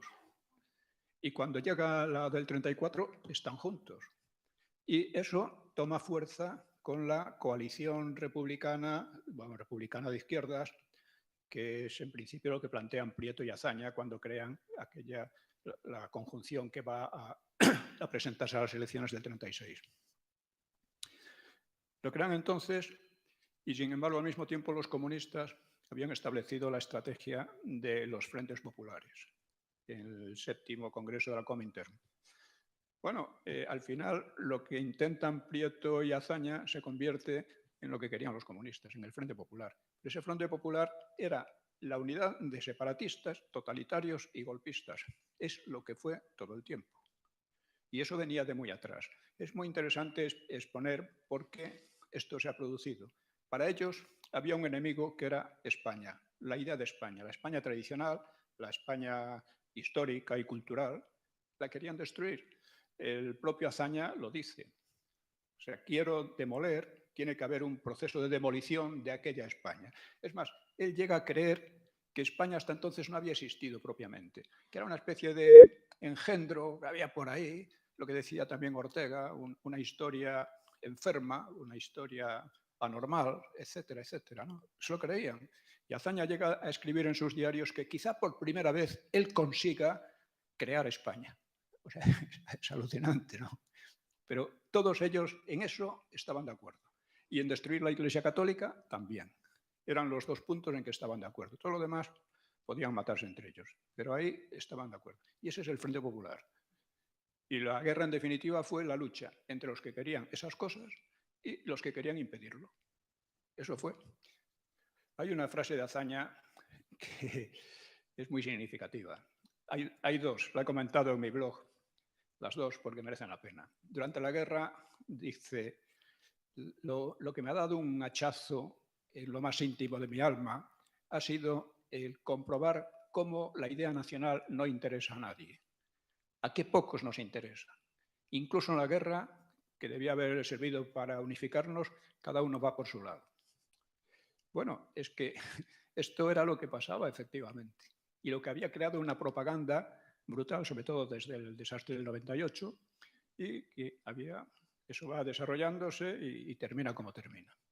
Y hay otra frase muy curiosa que dice, ¿fascismo en España? No lo creo. Puede haber muchos fascistas, pero el fascismo es otra cosa.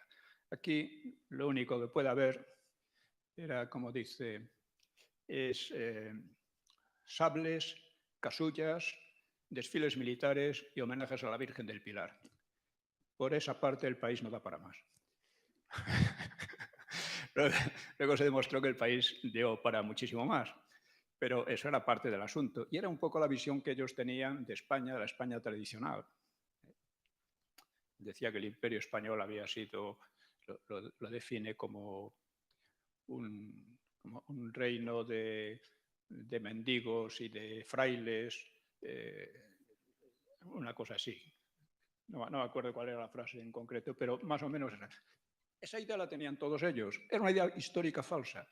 Ellos mismos no se daban cuenta de lo que tenían, de lo que era la sociedad española en aquellos momentos. Por eso se hacían ideas tan extravagantes como esa de que la inteligencia republicana va a dirigir a los gruesos batallones populares, es decir, a los sindicatos. Oiga, los sindicatos no se van a dejar dirigir por ustedes. Y esa inteligencia republicana, usted es el mismo que está demostrando constantemente que no existe. Porque usted está criticando a los demás republicanos, diciendo que era una panda de botarates, de loquinarios, de cretinos, ¿no?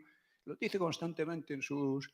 Entonces, claro, si la inteligencia republicana era así, excepto la del propio Azaña, de lo que él creía, pues ¿cómo podía dirigir nada? Máxime cuando esos que quería dirigir no tenían la menor intención de que los dirigiesen ellos. Bueno, pues eso fue el problema. No sé si contestaba a todo, pero vamos. Sí.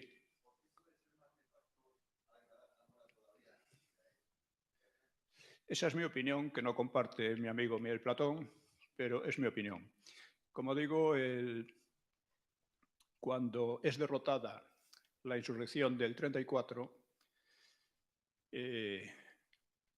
pues la insurrección tenía entre dos objetivos la de derrocar y destruir a la derecha, ¿no? La derecha en aquel momento eran Lerroux y Gil Robles. Lerroux era un republicano moderado, casi el único que había. Su partido también. Pero Alcalá Zamora quería ser él, desde el principio, el que orientase, el ser el mentor de la derecha. De una derecha progresista, pero no anticatólica, una derecha moderada, racional, etcétera, de centro, ¿no? Eso era lo que él quería. Esa posibilidad la perdió con la quema de conventos, ya en el 31, porque perdió entonces todo su prestigio en gran parte de la derecha. No se quiso dar cuenta, pero esa es la realidad. Su partido apenas consiguió escaños y eso le dejó muy resentido, porque él le pasaba un poco lo que a Azaña, que se creía la encarnación de la República, que la República era suya. Pero estaba hasta tal punto enajenado que en sus memorias dice, cuento aquel tiempo espléndido en que lo fui todo, lo conseguí todo y lo vencí todo. Oiga, pero ¿cómo puede decir eso si constantemente usted, al final además Azaña lo humillaba, dice, solo me falta cogerle por las solapas al presidente de la República todavía, ¿no? El tío estaba enajenado, creía que él debía dirigir y orientar la República. Bueno, ganan los moderados, que además hacían una política que era propiamente la que podía hacer Alcalá Zamora y la que quería hacer Alcalá Zamora, que eran Lerroux y Gil Robles, y primero destruye políticamente a Lerroux y a su partido, colaborando con Prieto, Azaña y un delincuente, Strauss, y después expulsa a la CEDA del poder porque sí, porque no le gusta, porque la CEDA no se había declarado republicana. Oiga, ¿es que los socialistas eran republicanos? Los que se levantaron contra la legalidad republicana y que querían implantar otro régimen. Bueno, pues era así. Él, a la derecha, era un poco, recuerda lo que decía Cambó de Romanones, decía, tenía cierto valor, pero en cuanto le llamaban reaccionario, lo perdía por completo. Pues algo así le pasaba a Alcalá Zamora. Y bueno, llegan las elecciones del 36, que fueron forzadas por el propio Alcalá Zamora, que estaba en peligro de ser juzgado por la Diputación Permanente de las Cortes. Y llega ese momento y entonces él disuelve las Cortes, convoca elecciones en momentos de máxima tensión, de máximo odio, de máxima crispación que había en la sociedad en aquel momento, ¿no? Y tiene además la loca idea de que había llegado el momento de que su política se impusiese, de que la CEDA se fuera a paseo y se crease un partido con Portela Valladares, que ese partido sería el verdadero partido de derechas, republicano y progresista, de centro. Esa es la idea que tenía don Niceto, que era completamente irreal, no tenía nada que ver con lo que estaba pasando en España. Efectivamente, su partido queda completamente marginado y dentro de esto él jugaba también con la idea de que ganara el Frente Popular, pero por poco, para que así hubiera un ten con ten, ¿no? Porque si ganaba el Frente Popular no lo iba a destituir como presidente de la República, ya que le habría debido su victoria pues, al propio Alcalá Zamora, mientras que la CEDA, Gil Robles, había dicho que lo iba a destituir. O sea, por haberle echado del poder de una manera absolutamente arbitraria. Bueno, pues como aquel, es que la República, bueno, tengo otro libro sobre la República que se puede leer junto con este. La República se puede, si no fuera por las consecuencias trágicas, se podría narrar como una comedia de enredo, en que los personajes se están engañando unos a otros, haciéndose trampas, haciéndose una idea completamente equivocada de la situación, un esperpento tras otro, porque anda que no es un esperpento que el Frente Popular, que le debe su poder a Alcalá Zamora, lo destituya diciendo que no tenía por qué haber disuelto las Cortes. Oiga, pero si gracias a que los ha disuelto están ustedes en el poder. Bueno, pues todo es así, es una cosa extraña. Cuando, digo, Azaña, que era muy lúcido con otras personas, poco con él mismo, pues Azaña constantemente está diciendo esto. Bueno, uno lee las memorias de Azaña, vamos, los diarios, y dice, bueno, aquello es una panda de locos, todos, ¿no? Él lo dice así. Son unos loquinarios, se cachondea de sus propios, de su propio partido, de su gente. Dice después de una reunión para decirle que no se presentara presidente de la República, después de echar a Alcalá Zamora, dice, bueno, al final os he convencido, se han abrazado, lloros, o sea, promesas cívicas, etcétera. Muy bien, ahora seguro que le echan todo a perder. Es así.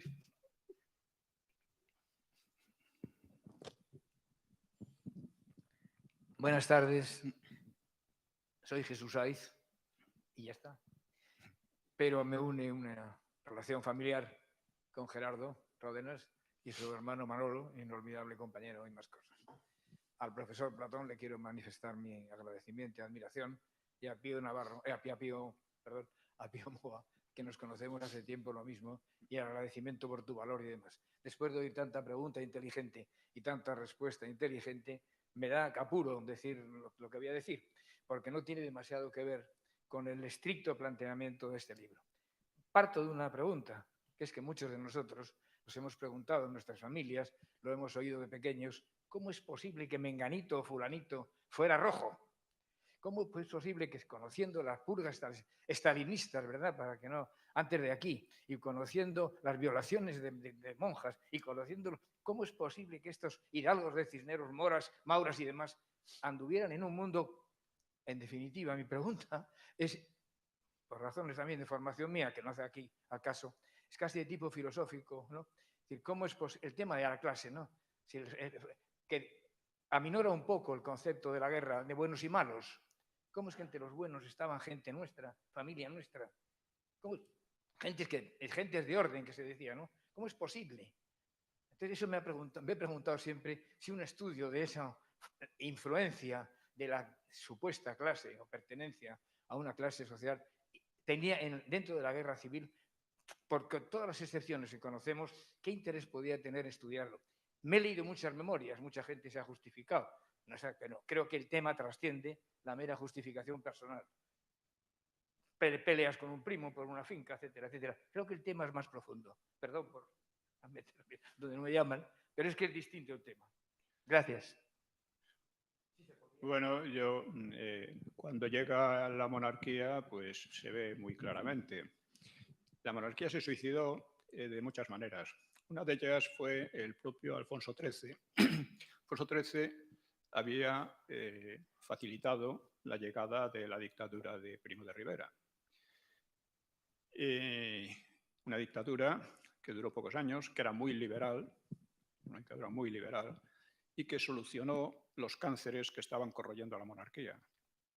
La cuestión del RIF, el terrorismo anarquista, la demagogia socialista, la propia economía funcionó muy bien, etcétera, ¿no?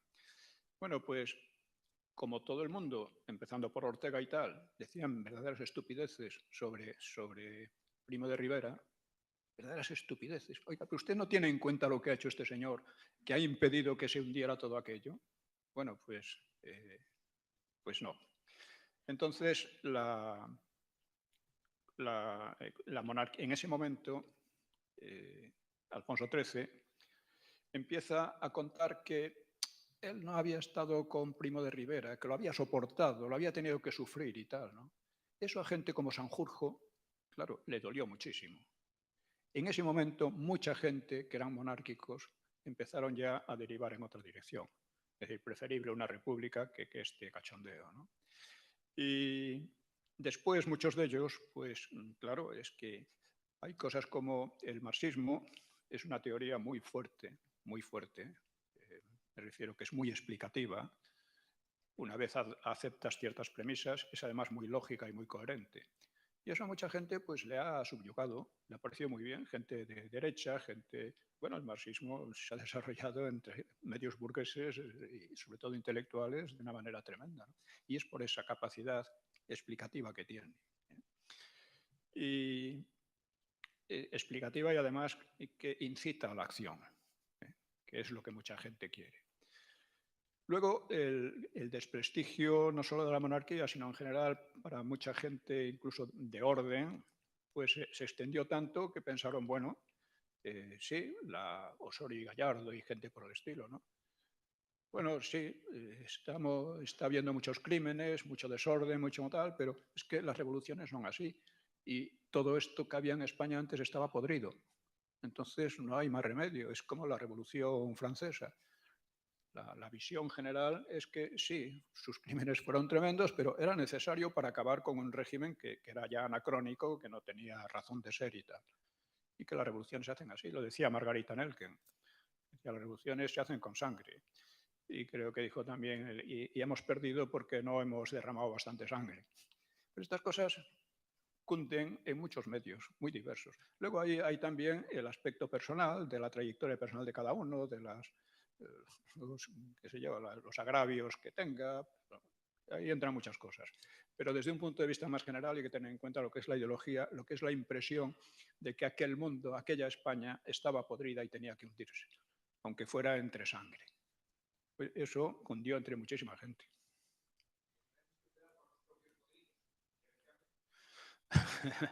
Bueno, eso pasa mucho. Eso pasa mucho. Claro, esta gente, por ejemplo, Azaña y tal, tenían la idea de que ellos iban a hacer una España mucho mejor. Completamente, estaban convencidos. De que eso... Pero claro, ¿ellos quiénes eran? Cuando esta gente dice, vamos a crear una España nueva, desde Costa hasta Ortega y todo, vamos a cambiar esta historia enferma de España, que era una historia enferma, pero desde la guerra de independencia, no antes. Vamos a cambiar esto. Es decir, a crear España. Además lo decían así, a crear España. Oiga, eso es una tarea de titanes. Y ustedes de titanes no tienen nada. Ustedes son unos señores que han hecho sus oposiciones para entrar en el funcionariado de esa monarquía que ustedes llaman la necrocracia y que es una monarquía liberal, porque además aquí ha pasado otra cosa muy curiosa, y es que los liberales han sido los peores enemigos del liberalismo. O sea, la Restauración era una monarquía liberal. Era muy mediocre, de acuerdo, pero es que los otros no eran menos mediocres. Y además, lo primero que pensaban era asegurarse la vida con un puestecito un puestecito de funcionario, ¿no? Todos ellos. Y después, venga, a hacer demagogia loca. Oiga, si ustedes pretenden hacer eso que dicen, que es un poco como los sionistas en Israel, que verdaderamente ellos sí eran titanes, vamos a decir, ¿no? Pero estos no tenían nada de titanes. Eran unos señores pues muy modositos y muy normalitos, pero que se hacían esas ideas. El propio Alcalá Zamora, el propio Azaña, se hacían esas ideas. Pues, desgraciadamente, o por suerte, no sé, pues lo único que consiguieron es crear un caos.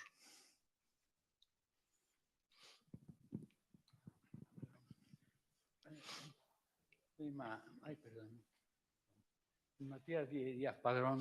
Bueno, con el señor Piomo ya tengo ocasión en el Ateneo de hablar ocasionalmente con él en algunos momentos. Pero el presidente del Ateneo, que soy socio desde hace muchos años, y recuerdo un pequeño hecho insignificante que no tiene realmente sentido en el nivel que estamos hablando, que se pone aquí, de conocer aún en los años 50 un capitán que era del Ejército Rojo. Nos hizo el comentario que siempre yo recuerdo, y que él nos comentó que en el momento, siendo el teniente con mucha ilusión, llegó al cuartel en Madrid en plena guerra, ¿no? Entonces, llegó con ilusión. En el momento de entrar en el cuartel, ya en el momento de la llamada por la mañana, después firme a las tropas del cuartel, ¿no? Él con mucha ilusión entró y vio que la gente que no formaba, y entró en el patio por la gente que estaban, los soldados alrededor de una noria, pues realmente sonriéndose, tomando un bocadillo, y él pues, y los increpó. Después, ¿qué es esto que está pasando? Y le contestaron, dice, bueno, camarada, aquí todos somos iguales, y soltó esa explicación de ese tipo de... Él pensó, dice, yo de momento que oía aquello, digo, la guerra la tenemos perdida. Fue una observación que hizo. Otra pequeña observación que también tuve ocasión de conocer, que con respecto a Franco, cuando tuvo el encuentro con Hitler, a veces se dice, no se sabe si él ya venía condicionado para ese rechazo o fue allí en ese encuentro cuando se produjo su actitud, su disposición. Tuvo ocasión de escuchar del duque de Luna, que estuvo en su casa antes y que le acompañó en ese encuentro. Y ya él dijo, estando en España en su casa, dijo, no, ya yo trataré de evitar de plantarme con respecto a Hitler en ese empeño de alianza que tiene con España. Nunca he sabido si fue desde un principio su decisión ya o fue causa de aquel mismo encuentro que todos conocemos de sobra. Nada más que es eso. Bueno, esos anécdotas de soldados que se niegan, bueno, soldados, generalmente eran milicianos y tal, que se negaban a obedecer, incluso que le pegaban un tiro al teniente que les mandaba, pues sí, existieron al principio. Pero luego el ejército que crearon los comunistas era bastante distinto. Tenía una disciplina muy, muy dura. Y en cuanto a lo de Franco y Hitler, yo creo que Franco no tuvo nunca la más mínima intención de entrar en la guerra. Vamos, en ningún momento. Solo mandó una carta cuando fue Serrano Suñer, una de las primeras visitas a Hitler, le dijo, si nos garantizan una guerra corta, entramos. Y si es una guerra larga, pues no, ya veremos, ¿no? Y claro, él sabía ya que la guerra era larga, porque estaba Alemania perdiendo la batalla de Inglaterra. Y su política fue esa, ganar tiempo, como fuera. Igual que cuando los aliados empezaron a ponerse chulos con él, cuando estaban seguros de que iban a ganar, porque hasta entonces eran muy discretos, los ingleses y los ruseños, pues también hizo lo mismo, ganar tiempo como fuera. Entonces, y fue una táctica que le dio pleno resultado. Están las cartas entre Franco y Hitler, están las cartas a Serrano Suñer, están los documentos clarísimos, es que es clarísimo, no hay manera de embrollar eso, pero lo han embrollado. Cuando cuando llega allí a Hendaya, pues Hitler parecía el amo de Europa, ¿no? Y además se lo hizo notar. Y Franco dijo, pues no. Para Franco lo esencial era reconstruir a España. Él quería hacer de España una gran potencia y lo esencial era reconstruirla. Si entraba en guerra, quedaría todavía más destrozado el país que antes. Y eso él no lo quería de ninguna manera. Ahora, si era una guerra cortita y sin problemas, pues sí. Esto Mussolini lo señaló también. Dije, coño, este tío lo que quiere es entrar en la guerra cuando no haya que entrar, cuando ya esté ganada. Y claro, y le dijo, quien no entra ahora no participará del reparto. Esto fue. Él estaba muy bien informado, además, de cómo iba la guerra entre los aliados, entre Inglaterra y Alemania, ¿no? No se dejaba engañar. Tenía además una especie de agente no oficial, que era Canaris, el jefe del Abwehr alemán, que le estaba explicando las cosas. Y aparte tenía otros informes, o sea que no... Vamos, estoy convencido de que nunca tuvo la intención de entrar, a no ser que fuera una guerra cortita, que no se la podían garantizar y él sabía que no, o que estuvieran a punto de ganarla y entonces entraría para aprovechar algo, ¿no? Pero nada más. Nada más. Dentro del tema central de su libro, ¿por qué el Frente Popular pierde la guerra? Yo quería hacerle la siguiente pregunta. El Frente Popular, sobre todo cuando veía que iba perdiéndola progresivamente, achacaba como uno de los motivos principales a que le había dado la espalda las democracias europeas, principalmente Francia e Inglaterra, en contra de lo que hacían Italia y Alemania con respecto al otro bando. ¿Hasta qué punto usted lo trata en el libro, este asunto? ¿Por qué Inglaterra y Francia no se comprometieron con el bando llamado republicano? ¿No se fiaban de ese bando porque le veían como un embrión de bando revolucionario? No, hombre, Francia, hay que ver la situación europea general, que es donde se plantean las cosas. O sea, a Stalin le interesaba mucho que ganara el Frente Popular porque era un poco situar a Europa entre dos potencias comunistas, o más o menos, ¿no? A Alemania le interesaba, y a Italia le interesaba porque si ganaba Franco, pues tendría un aliado a espaldas de Francia. Y lo mismo a Italia. A Inglaterra y a Francia, que eran los garantes del sistema europeo creado después de la Primera Guerra Mundial, lo que les interesaba era que eso no cambiara, que la guerra de España no trascendiera a los Pirineos, que no les comprometiera a ellos. Esto era esencial. Y que si aquí se mataban los alemanes y los rusos, pues cojonudo, muy bien. Me parecía, no era nada malo para ellos. Esta es la realidad. Ahora, el Frente Popular casi desde el principio, pues su opción fue la Unión Soviética, como demuestra el oro de Moscú y demás. Esa era su opción porque era la ideología principal de ellos, de los socialistas y de los comunistas, que eran realmente los partidos decisivos. Y claro, luego echaban la culpa a las democracias, pues porque sí. ¿Cómo nosotros, que somos una democracia, no nos ayudan las democracias? Oiga, pues que las democracias no creen que ustedes sean una democracia. Creen que ustedes son un régimen revolucionario porque lo están viendo y no quieren meterse en el asunto. Eso, aparte de que lo querían ante todo, es que la guerra española no trascendiese a los Pirineos, que no se convirtiese en guerra europea. Eso es lo que querían ante todo.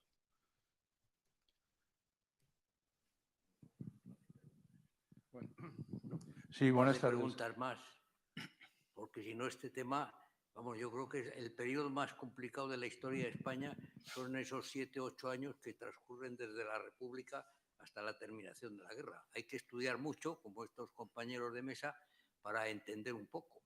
Y a propósito de Canaris, no sé si sabrán ustedes que antes de la entrevista de Endaya, Canaris estaba profundamente agradecido a España, pero profundamente, porque Canaris al final de la guerra del 14 estaba haciendo espionaje en Italia.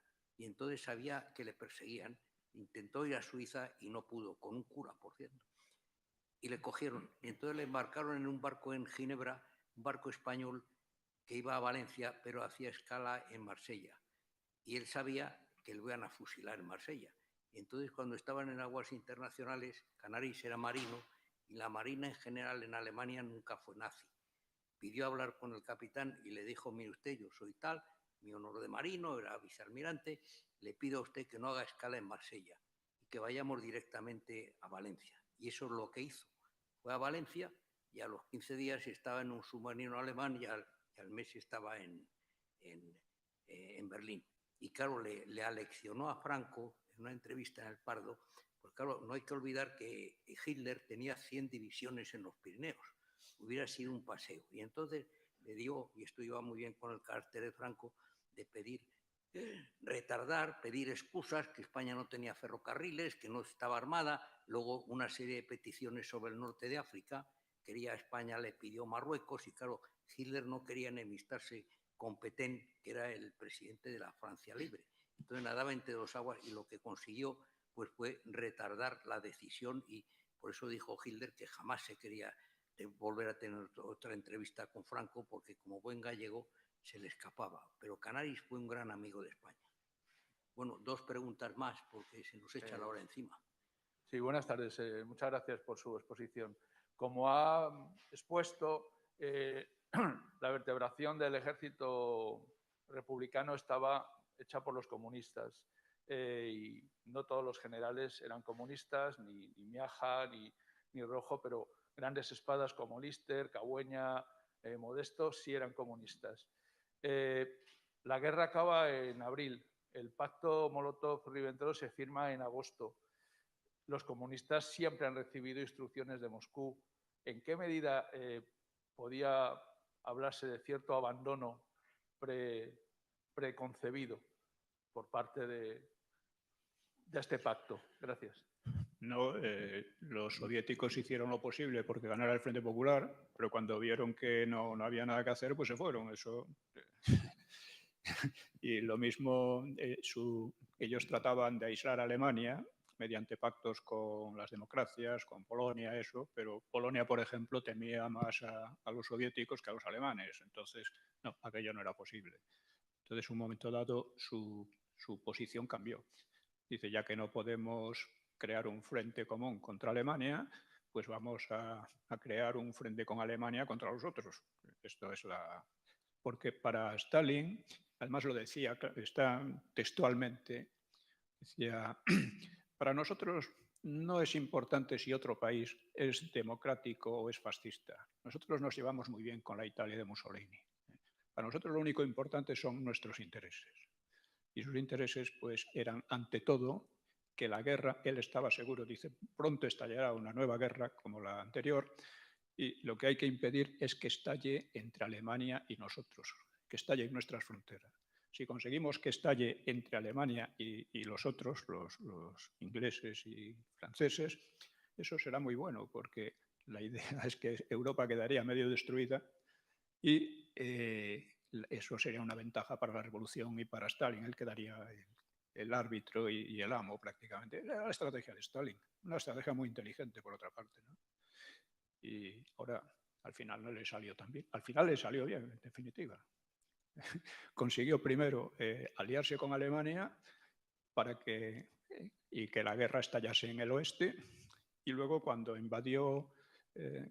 Alemania invadió Rusia, pues consiguió aliarse con USA y con Inglaterra. En fin. O sea, se puede decir que al final venció en casi toda la línea, a un coste de sangre horripilante, pero así fue.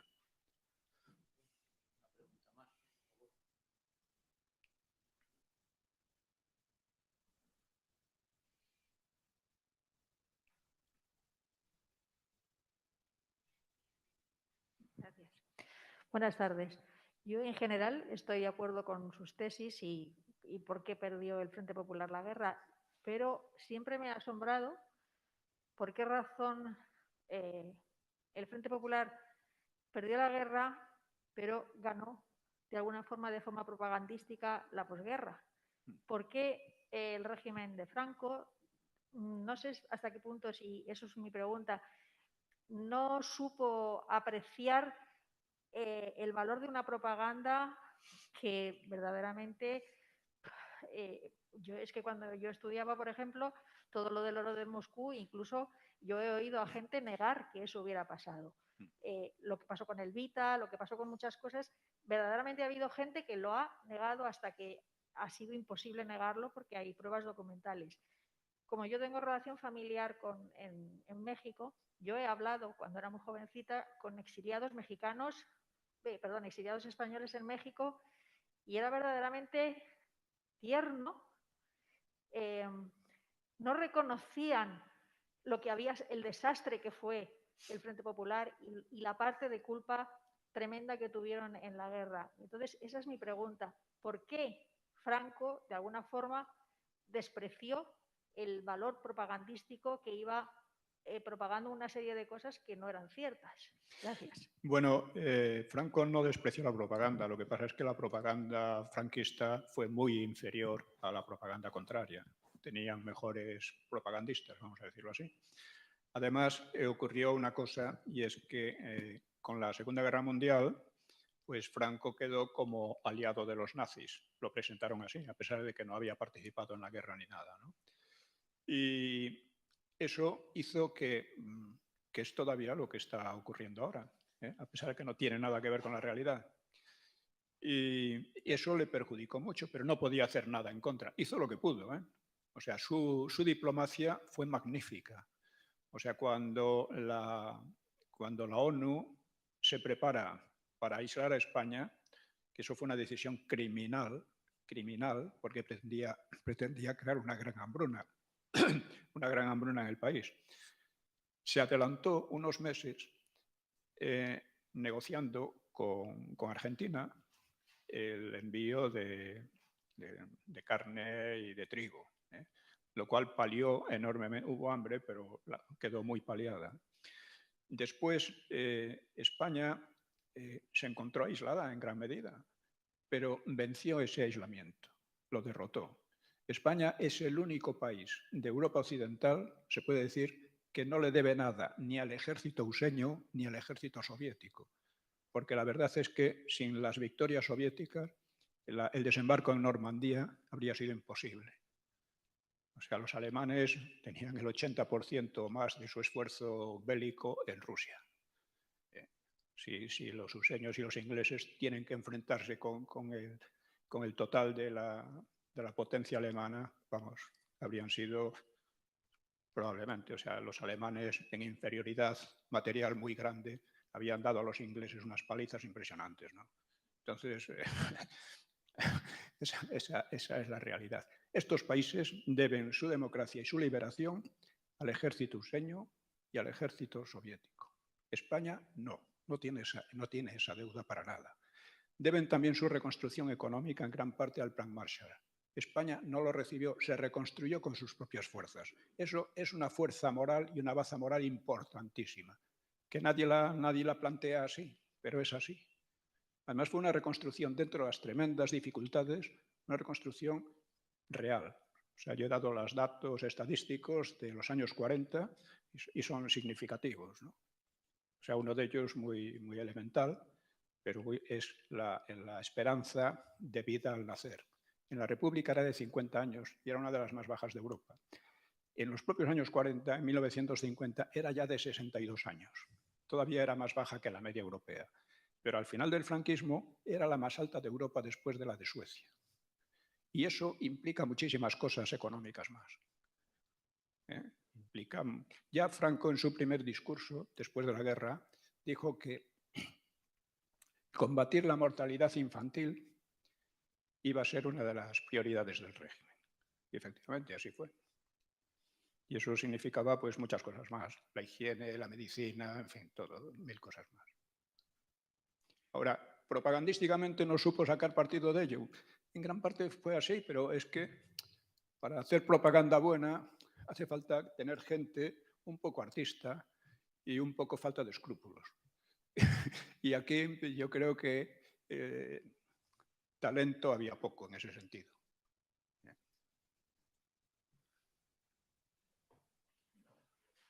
Bien. Bueno, pues...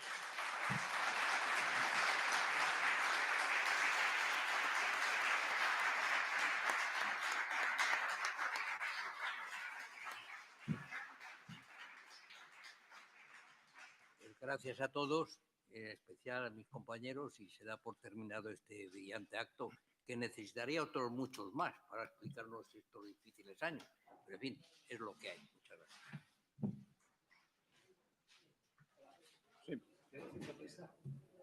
Pascual, paracaidista. ¿Cuándo renovamos? ¿Se puede reanudar aquellos sobre